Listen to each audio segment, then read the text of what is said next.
Alright, here we go. Part 1. So, first up is the peach, which we're going to use for his face, which I actually do have left. I do have some legit peach left, and it's this. So there's that. Next is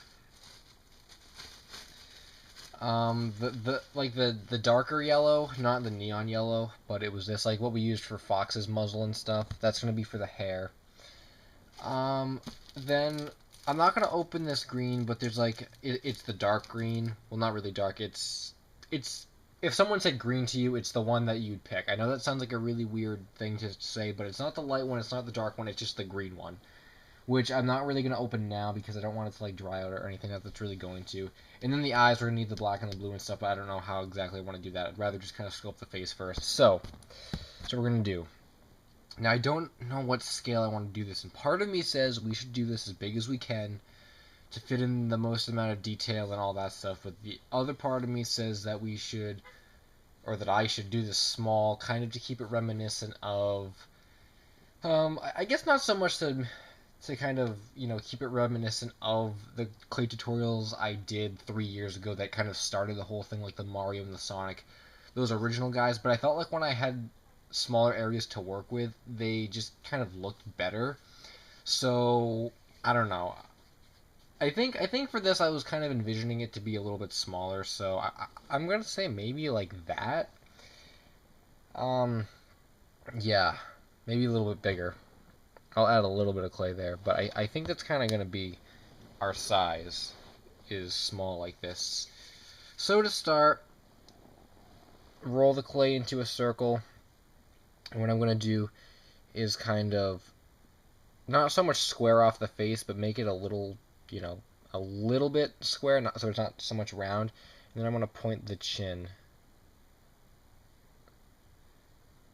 like that. You might need to push it down a little bit too, because I don't know, Link has like a pointy chin. I guess we can just kind of put the neck there after anyway.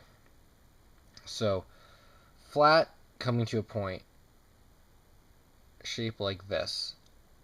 So this face is probably going to get mangled and completely messed up by the time we're actually done with it, but that's okay. So we're going to jump to the hair now with this yellow. Alright, so this is the first kind of tricky part, and I should make a list of all the tricky parts there are to Link, which, not to say the whole thing is a huge trick, which really sounds it doesn't make sense.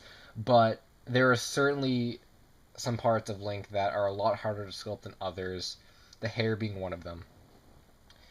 So, for the hair, you kind of have to envision it as a whole. I'm going to do, I guess, based on the artwork, maybe I'll put the artwork down here. I don't know if it's really going to help. Probably isn't. It's going to be like the fox, I'm just kind of going to push it to the side after a while. The artwork, I'm probably going to do the side first. So you notice how it kind of goes up, and then, I mean, I can't really explain that shape, but you got to look at the shape as a whole. And I used to kind of sculpt each individual, yeah, I'm just going to push that out of the way. I used to sculpt each individual kind of strand separately, but as I tried to put all those on together, it really didn't look good, and I found that it was a lot easier to just sculpt the whole thing as one and then kind of go back in and draw the lines and stuff, or, just make little, separations. So what I'm going to do is essentially make a flat triangle. I guess like this, and then kind of curve it over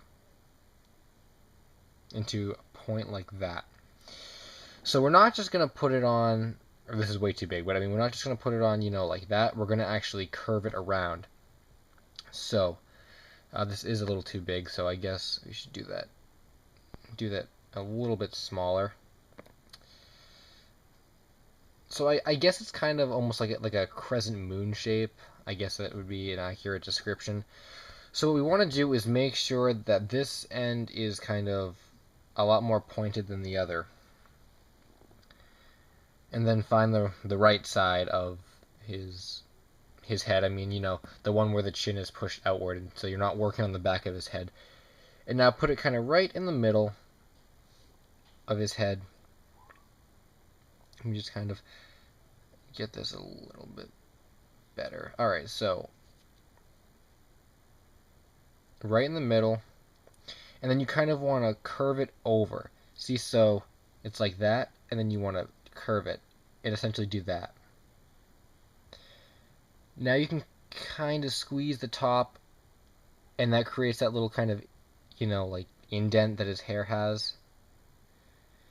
And then we're probably going to play with it a little bit and maybe, make it a little bit shorter, trim it up. But essentially that's how to do the first bit. And I think it actually isn't too long. Or we didn't make it oversized, rather. So that's pretty good. And depending on the angle, again, you can flatten it and do stuff. So I'm gonna leave it like that for now. And then I'll do it to the other side too. And then once we get the hat on and stuff, it'll kind of, gradually look a little bit better. So this is pretty much done the same way. It's just going to be positioned a bit differently. And I actually end up, because I'm kind of looking at a picture and stuff, I'm probably going to end up sculpting it. Well, I guess I'm not going to sculpt it differently. Still the same crescent moon shape.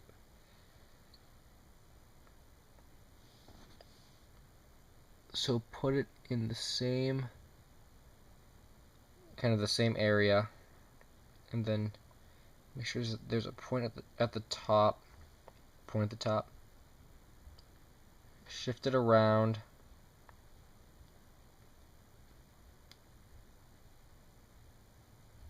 And then down.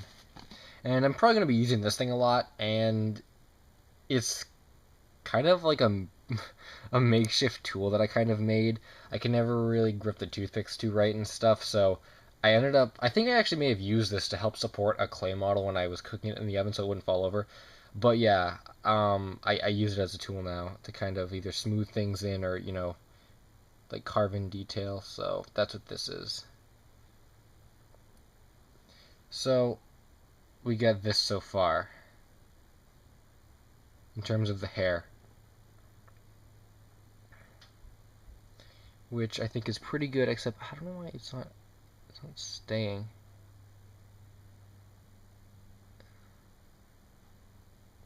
Alright. Just have to make sure that's going to stay. Alright, good. And what's a really kind of good way to make sure you did this right is at the top you should kind of have like an M. Like, an M. Like the letter M. Can't really explain it any other way. I'm going to kind of push this hair slightly to his face and this hair slightly away from his face just to kind of give it more artwork, authentic look. But we're probably going to be moving that because we're going to do the face, and it might look... We're probably going to end up changing it anyway because this isn't going to be two-dimensional. So, we're kind of just going to roll with it. But I actually do kind of want to end that there as the first part. I don't want it to be like really long. So we got the head and the hair, which is good. And then the next part will just gradually continue. So part 2 coming up next.